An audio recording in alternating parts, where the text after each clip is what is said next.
Coming to the New Testament. Coming to the New Testament. In the King James Version.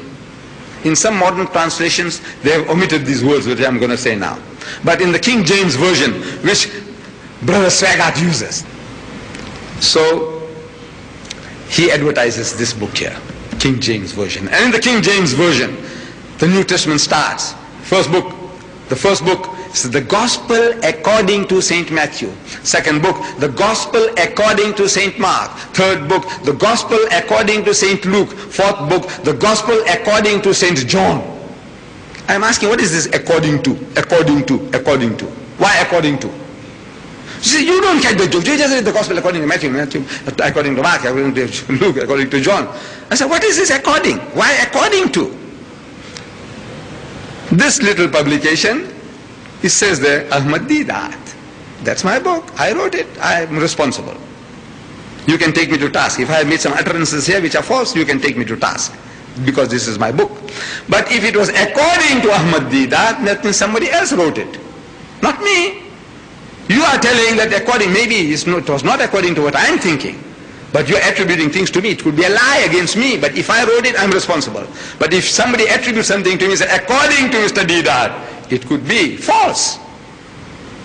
So every book begins according to, because Matthew didn't sign his name, Mark didn't sign his name, Luke didn't sign his name, John didn't sign his name. These are anonymous books somebody had written. And they just say, well, I think this Matthew could have. I think this is the work of Mark. I think, it seems to fit Luke's mentality. I think only John could have spoken like that. So according. The internal evidence also shows, like for example, that Matthew didn't write Matthew. Matthew, chapter 9, verse 9. It says, while he, that is Jesus, was going forth into the way, he, Jesus, saw a tax collector called Matthew.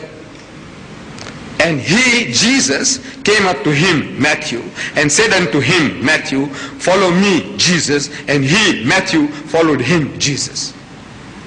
I'm asking, did Jesus write that? Did Matthew write that? If Matthew wrote it, he said, while he was going forth into the way, he saw me collecting taxes at the tax collector's table. And he came up to me and said unto me, follow me, and I followed him. That's Matthew talking. But this is somebody writing in the third person. See, not the words of Jesus, not the words of Matthew. And one of the leading lights of the Christian world, J.B. Phillips, an Anglican, a prebendary of the Chichester Cathedral in England, he translated the Gospels, the New Testament, into modern English. See, most of this English here is archaic, old-fashioned. Thee and thou and thine. So he brought it down to this ordinary, usual level, colloquial level. The Gospels into modern English. And in his preface to the Gospel, he says, early tradition ascribed this Gospel to the Apostle Matthew. That's what people said, that Matthew wrote the book. But scholars nowadays almost all reject the view. Who scholars? Muslim scholars? Jewish scholars? Hindu scholars? No. Christian scholars. Christian scholars of the highest eminence. They say that Matthew didn't write Matthew. Say the author, whom we may still conveniently call Matthew. Conveniently.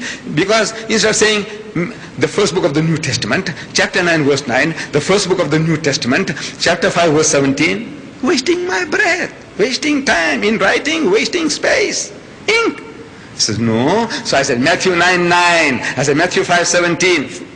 Conveniently, I'm using the name, the term.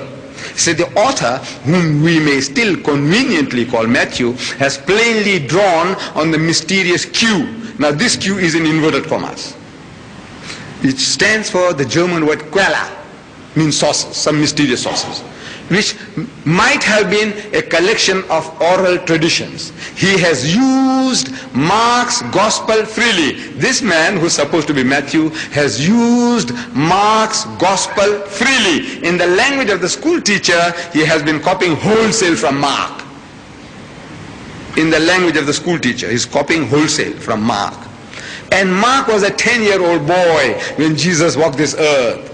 Can you imagine an eyewitness, a ear witness, a companion of Jesus?